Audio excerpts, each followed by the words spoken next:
శ్రీభూ సమేత చెన్నరాయస్వామి దేవాలయం పొన్నమాకులపల్లి. ఈ గ్రామం పలమనేరు నుండి బెంగళూరు రోడ్లో 13 కిలోమీటర్ల దూరంలో ఉంది. ఇక్కడ శ్రీ చెన్నరాయస్వామి శ్రీభూ సమేతముగా కొలువై ఉన్నారు. ఈ ఆలయం పూర్వకాలములో నిర్మించబడి శిథిలమైనంతటా తిరిగి పునర్నిర్మించబడినది.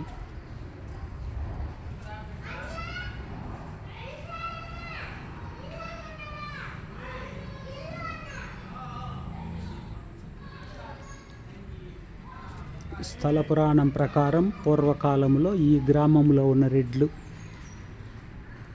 ఈ ఆలయాన్ని నిర్మించినట్లు, వారే ధర్మకర్తృత్వం వహించినట్లు తెలియచున్నది. తరువాత కాలంలో వారు ఈ గ్రామం వదిలి కారణాంతరముల వలన మొరం గ్రామానికి వెళ్ళిపోగా ఈ ఆలయం శిథిలమై పూజలు లేకుండా ఉండినది. ఆ తరువాత కాలంలో పొన్నమాకులపల్లె స్థానికులందరూ కలిసి ఈ ఆలయాన్ని పునర్నిర్మించి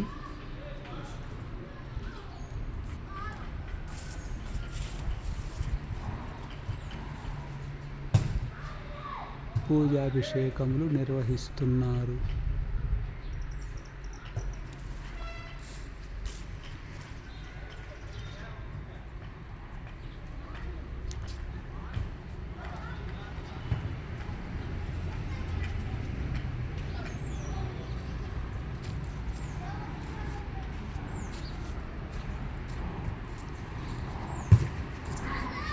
ఈ ఆలయానికి మూలమైన ఒక వీరగల్లు కూడా ఉండేది.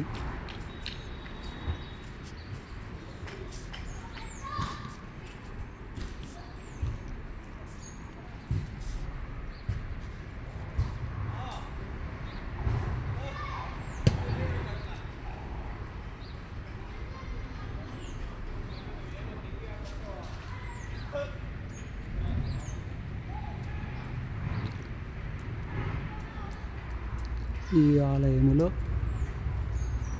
నిత్య పూజలు, పండుగ పర్వములందు పూజలు,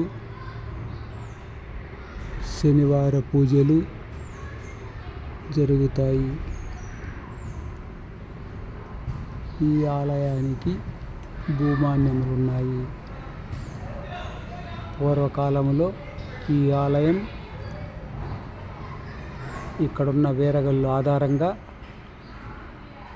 ఎవరో ప్రముఖ గ్రామ దొర లేదా పాలెగాడు మరణించగా వారి జ్ఞాపకార్థం, వారి బ్రహ్మ సాయుధ్యం పొందుట కోసం వారి వీరగల్లు సమీపంలో ఈ ఆలయం నిర్మించబడినట్లు చరిత్రను బట్టి తెలియచున్నది.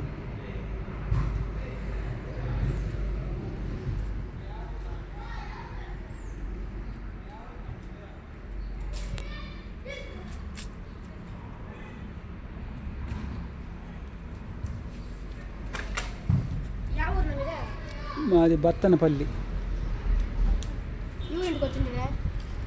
ఏ ఊరింటికి వీడియో ఒకటి చేసి పెడదామని యూట్యూబ్లో ముందు చరిత్ర రాయండి అని గ్రామాంది, అందుకని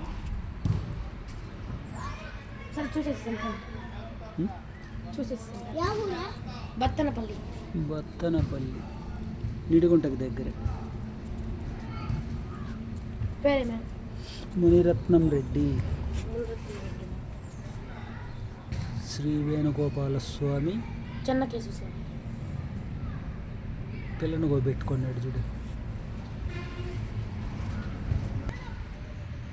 భక్తుల, దాతల, గ్రామస్తుల సహాయ సహకారములతో ఈ ఆలయం సర్వాంగ సుందరంగా నిర్మించి కుంభాభిషేక మహోత్సవాలు అంగరంగ వైభవముగా జరిగినవి.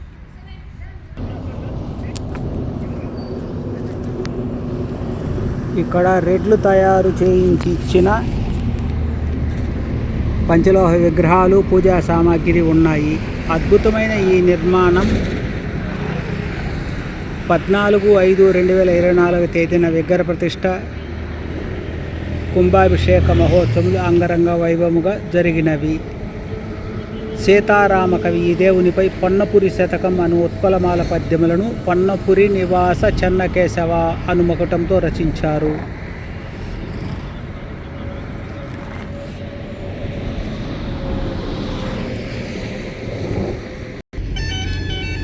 పూర్వ ధర్మకర్తలు చెన్న అను అక్షరముతో వారి ఎలవేలుపు పేరును మొదటి అక్షరంగా ఉపయోగించుకొని అందరికీ ఆడబిడ్డలకు మగబిడ్డలకు పేర్లు పెట్టేవారు.